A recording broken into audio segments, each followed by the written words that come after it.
Welcome back to the Take It and Run podcast. We are your hosts, Kristi and Kelcie, and we are super excited to talk about your energy, your beliefs, and your daily focus. This title of this episode is called Shift It to Lift It. And what we want to know is what's been draining your energy lately, right? What would it look like to take your power back?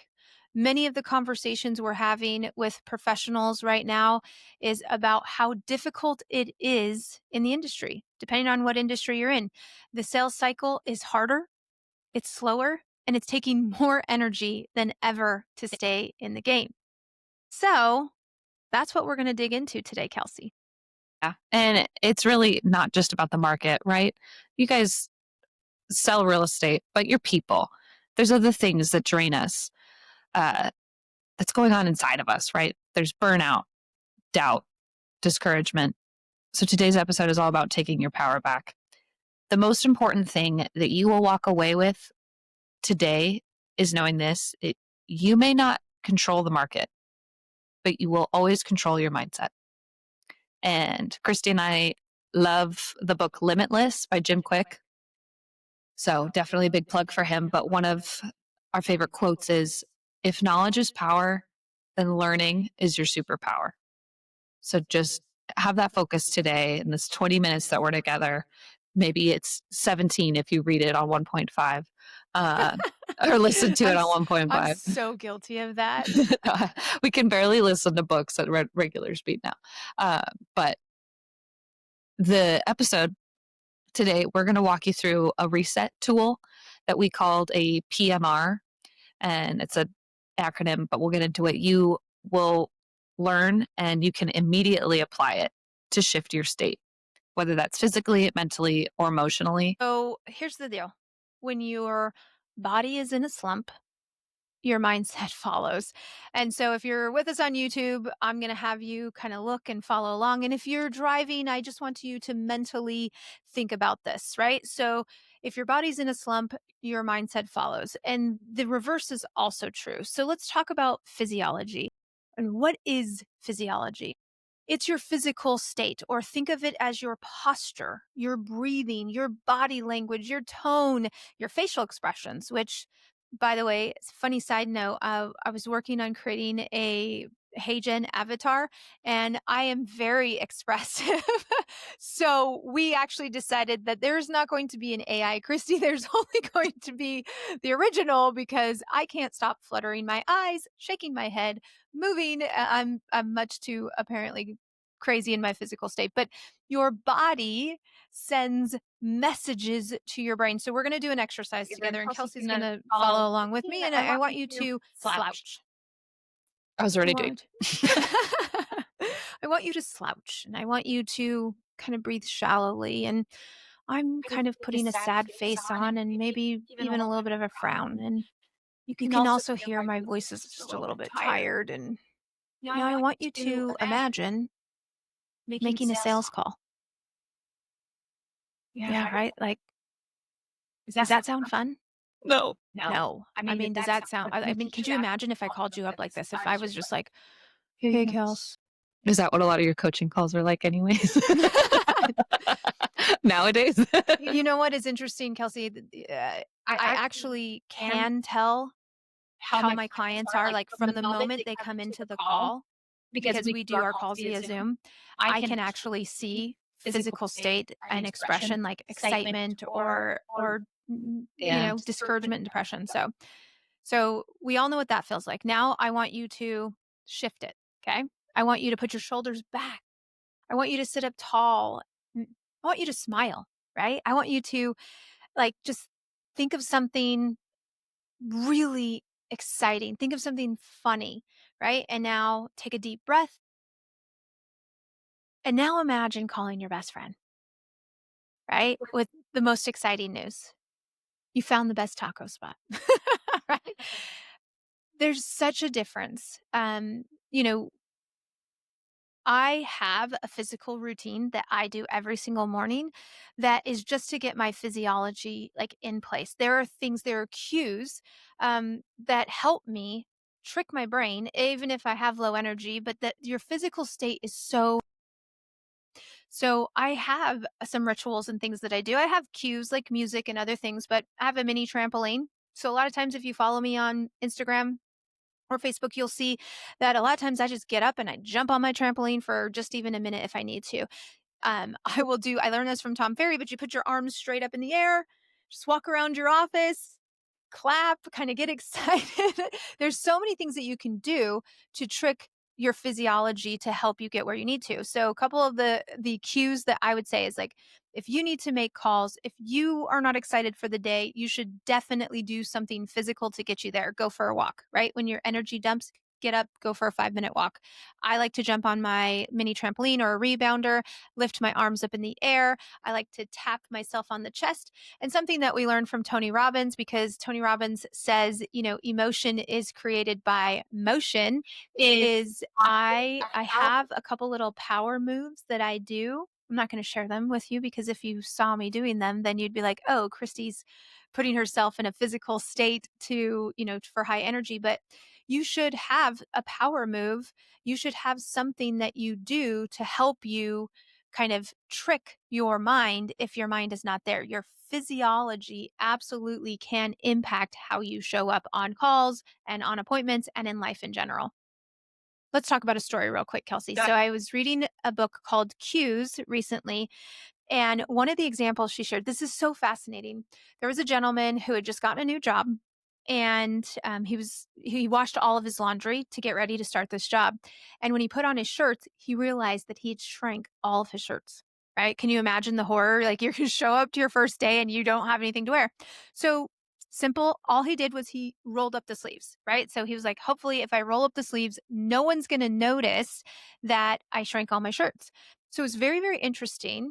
He quickly got dubbed in his new job the guy that just gets things done. Yeah, he's a roll up your sleeves type of guy. And he started to hear that and he was like, okay, that's interesting. Nobody knows. Like in his mind, he's like, nobody knows that my shirts are too small. But yeah, I'm a definitely dig in, get your things done. They started saying, oh, you're a problem solver. He quickly got promoted 300 he increased his income by 300% and was directly reporting to the CEO in like such a short time. And he talks about it was just this physical cue. Like he became the person that gets things done. They named him, I think, the strategic problem solver for the company, all because everyone around him took this physical cue of like rolling up his sleeves to get things done. He internalized it, became that person. It impacted his income and it skyrocketed his where he was at in this company. Isn't that crazy? Yeah, and it makes me think of, the Alter Ego book.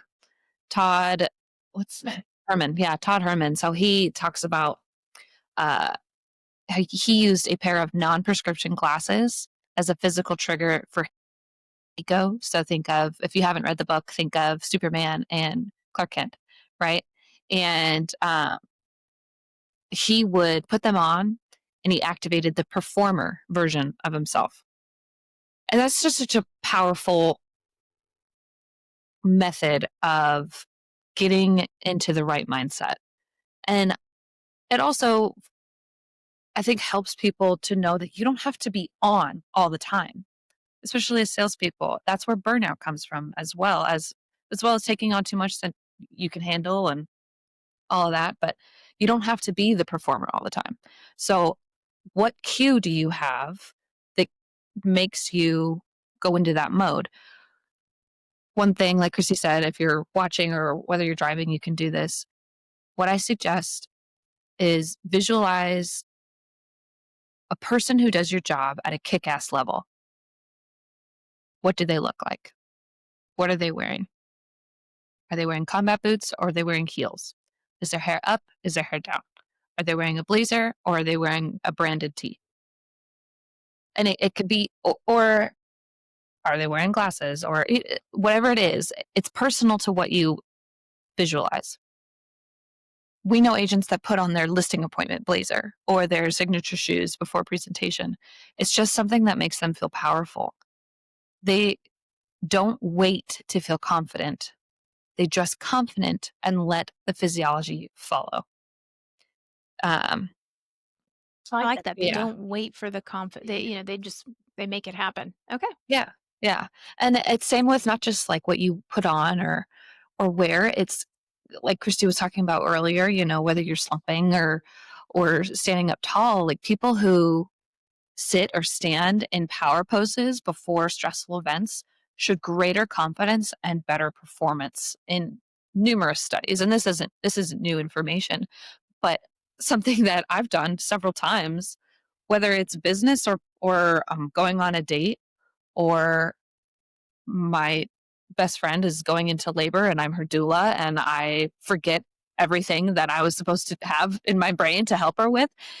I take a moment, go to the bathroom, and go in a power pose for 30 seconds to 60 seconds. And I focus on holding that pose. If you do yoga or maybe Pilates, but specifically yoga, you'll know the influence of holding a pose, not just stretching, but holding a pose. It's the same thing. Uh, it can increase your testosterone and decrease your cortisol levels. And we all know that you don't want to have high cortisol levels, right? So, Thanks to the power of TikTok and Instagram. right, exactly. You don't need a cortisol drink. You just need to hold a power pose. So ask yourself, what small cue could help you activate that powerful alter ego? Not to say that you're not powerful at other times, but those glasses that you put on, those shoes that you put on, what's that pose that you can do? It reminds me of, to kind of tie up this section on physiology, it reminds me of like when you watch a basketball game. So if you don't know this, Kelsey's a massive Suns fan. And Kelsey, when they go up to shoot a free throw, what can you say about physiology there? Oh What my do gosh. athletes do? Yeah, they're all like, and they have a lot of them have their own ritual, Mhm. you know, and some draw from the crowd. You could see it. Some draw from the crowd, the energy, and some do what they can to block it out. And everybody's different in how they get into their moment of where they need to succeed, where everything's on the line. But yeah, each of them have their ritual. Yeah, it's pretty cool. So, okay, that's the P in our PMR. And let's talk about the M, which is mindset. So, I want you to think mindset drives momentum. Your mindset is the operating system, right? If it's corrupted, the best tactics and strategies won't run. And so earlier this year, Tom Ferry shared with me the story of Mel Fisher. And this was such a fascinating story. I actually went and read a ton about Mel Fisher because it was so inspiring. So if you're not familiar with Mel Fisher, he had a 16-year treasure hunt. Right. And by the way, that wasn't like his first career, but Mel Fisher searched for this sunken Spanish, galleon for over 16 years. But here's one of the coolest things. Every day he would get up and he'd go out and he'd say, today's the day. So if you do a little search on Mel Fisher, one of the things you're going to find is this mindset of today's the day. But hold on, people. 16 years, right? Most people would have given up after 16 days, 16 months, 16 minutes, right? But for 16 years, he kept going through storms, through setbacks, through lawsuits. And eventually he found this treasure worth over $450 million.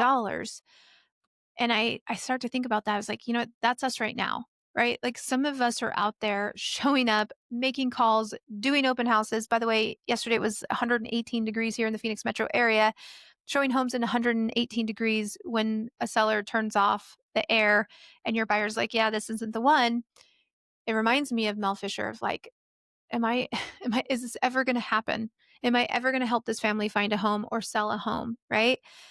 It just, every deal seems right now like it's taking longer. Every lead needs more nurturing. Every buyer needs more reassuring. We're treasure hunting in our own regard. And so I want you to think about that. Now, what Tom helped us learn from Mel Fisher is that there were 3 empowering beliefs. How did he go on for so many years, right? With not finding this treasure that he was looking for. Well, the first one, he believed that it was out there. And so that's the first one that I'd have everybody who's listening, Kelsey, like it's out there. The deal exists. There are people who need to buy and sell real estate. There are people that need your widget, your gadget, your insurance, whatever it is that you're selling as a professional. Or, it's out there, your healthy body, right? Your next breakthrough. So just remember, that's the first one. It's out there. The next belief is I'm the one who can do it, right? I have the ability. I am capable, right? So it exists. It's out there. I'm capable. You've done this before. I've done this before, right? Own your value. And then the third one is that it's going to be worth it, right? I mean, you don't go out on the sea for 16 years straight if you don't believe that it's going to be worth it. And so think long term. Third quarter may be difficult. Fourth quarter may be difficult. This week, this month may be difficult. This day may be difficult, but think long term. What will this mean for you? What will this mean for your family? What happens if you stay consistent during the hard season, right? And how will it pay off? I wonder how much of that 450 million he gets to keep. I just can't help but think about that. I'll Google that later. There's a really cool museum down in Key West all about, and he has this whole movement. Like there's this whole today's the day movement that's Oh, pretty exciting and cute. powerful. That's cute. Yeah. So these three empowering beliefs that you're going through, it made me think there's so many messages out there. It's out there. That first one is the deals exist. I think about what's the opposite message that we hear a lot? "Ugh, there's no inventory. Ugh, nobody wants to sell right now because they all want to keep their 2.5 rates and buyers are just so hard to work with right now." Like, how often do you hear that? How often have you said that? How much do you believe that? And in truth, there are deals, there are opportunities, there are people who want to buy and sell. So I'm just, I guess, reiterating how important it is to use the language that supports these empowering beliefs. Like Kristi said, if your mindset, you can hear all of this and just think like, yeah, but you don't know my market. I pulled up the MLS and there's only 3 active listings in my local area. Well, most of them have like it depends. There's a couple markets, but for the vast majority of them, they have a surplus. Like it's a 4.5 month supply of inventory, so nothing. It would be nothing selling. Nothing selling. Yeah. And so it's like, okay, what are you doing about it? You know? But one of the reasons why I believe it's hard to take on these empowering beliefs and install them into our lives is that we're so crowded with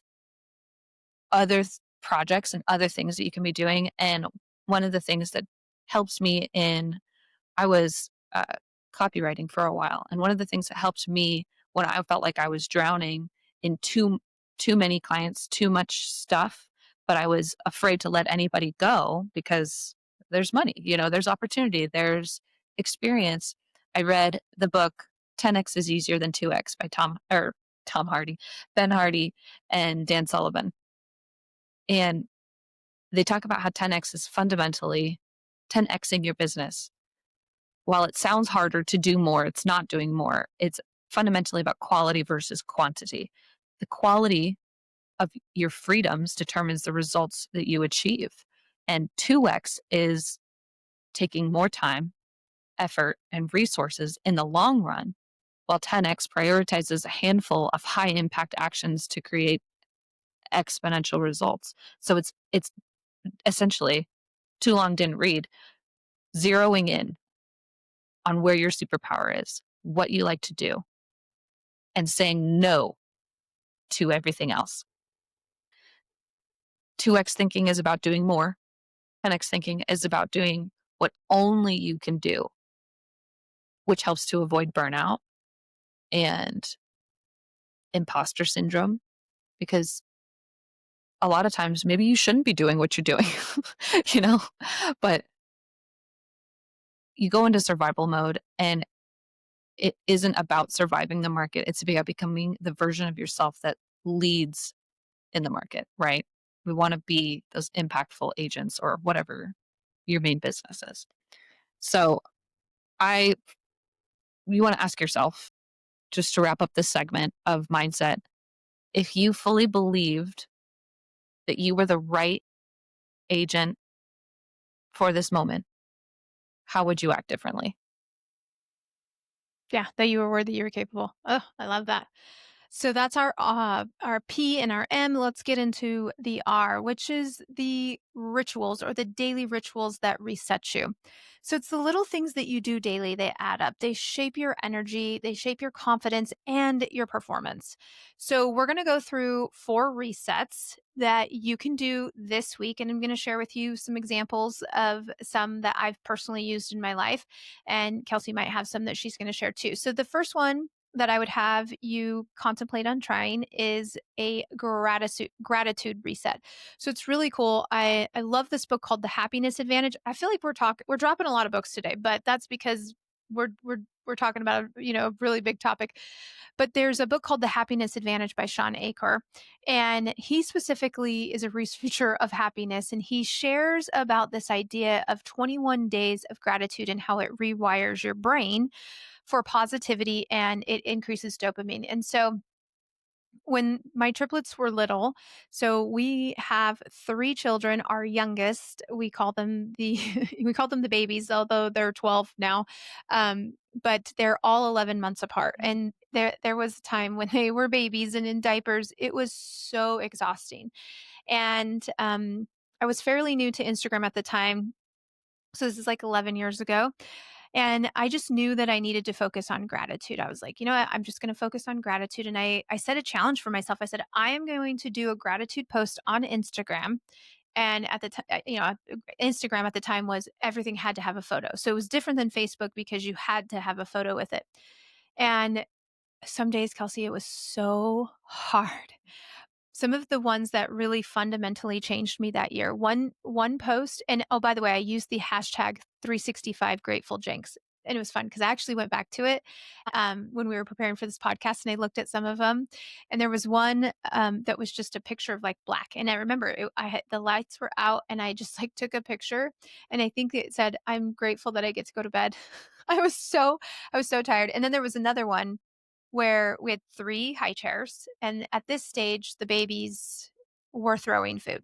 So if you're a parent, you know that your kids are gonna go through this phase where they throw food, and I had the 3 high chairs in the photo and a picture of the ground, and there was just, like, rice everywhere, and luckily we had dogs and the dogs helped, but I wrote, "I'm grateful that someday they won't throw their food on the floor."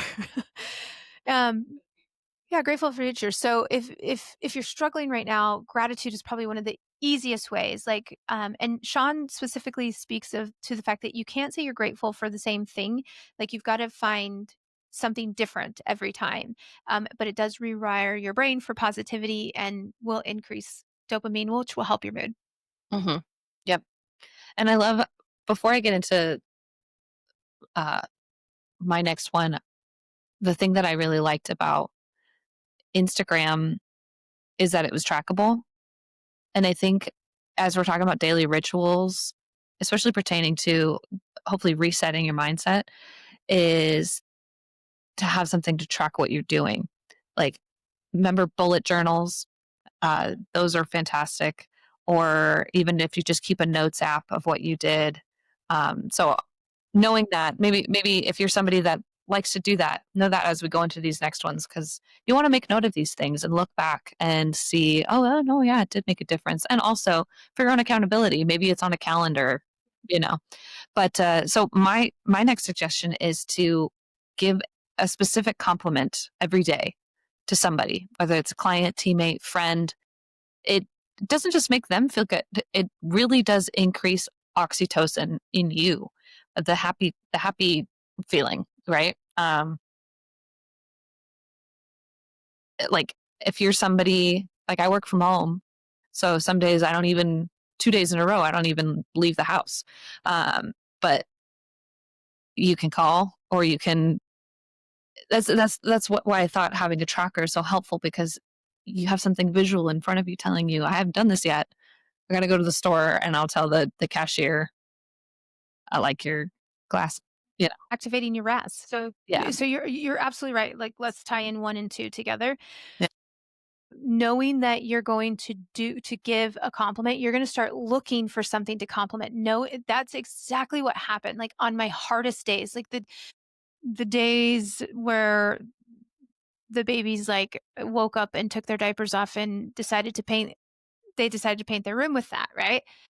It's hard to be grateful in moments like that, but when you're wiring your brain and you're looking for it, you activate your RAS and it's 100%. I do love the tracker part of that. Uh, okay, number 3, a momentum prompt, right? So this will be super easy today with AI. You could easily have it help you come up with some ideas, but what you want to do is you want to prompt yourself. Like, think of it kind of as an affirmation, if you will, but it is a prompt and it's a positive prompt. It's like, what's one bold move I can make today?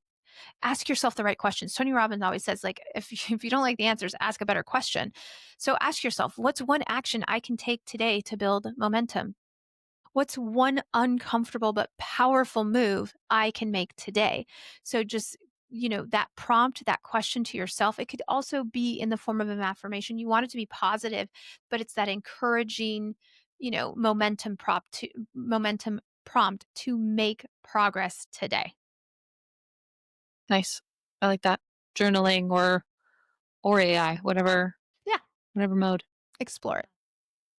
Our last one, I don't know if it's gonna surprise anybody. Laugh. You gotta laugh more. Even in a hard season, especially in a hard season, humor resets the nervous system, is human connection. And those little short bursts of joy to just shortcut to building rapport. And so I suggest, watch your favorite comedian on YouTube.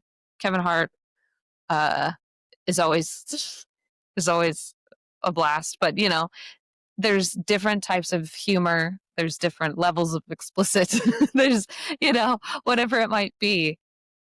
But make time for that. It doesn't all have to be serious or even like intense mindset training like we've been going through, but laughter. It's important.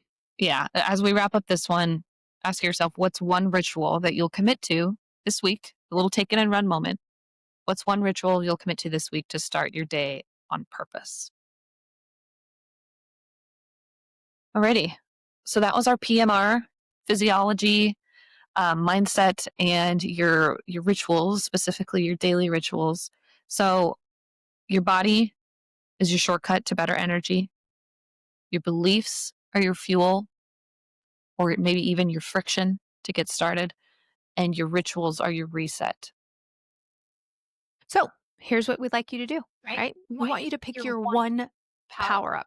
Choose one of these 3 for this week, right? So pick a physiological reset ritual, right? Maybe it's a power pose or something you do physically to get you over the hump, right? Take something from Mel Fisher, a mindset note. Today's the day, right? Write 3 beliefs, post them on your mirror or on your monitor or, somewhere where you're going to see them. Write them in your journal. Pick the gratitude, right? Something daily gratitude. Share 3 gratitudes. Share them publicly. Text 3 people that you appreciate them. I love doing that one. By the way, when you compliment people and you're grateful, it just feels really, really good. So pick your power up, one of the 3, get started. Yep. And just to reiterate, you're not powerless in this market. You are powerful in how you show up. So these aren't just fluffy ideas. These aren't just like us blowing sprinkles up your butt. These are real tools for the inner game. You guys aren't just this isn't the beginning of the game, fresh faced, ready to go. We're past the halfway point of the year, and it's hot. We're sweaty. We're tired. Some of us have shin splints. I get it, but you're in the game, and you have the power to show up ready to power through. And when you win that, everything shifts. So We gave you the tools. Now it's your turn to take it and run. Bye, guys.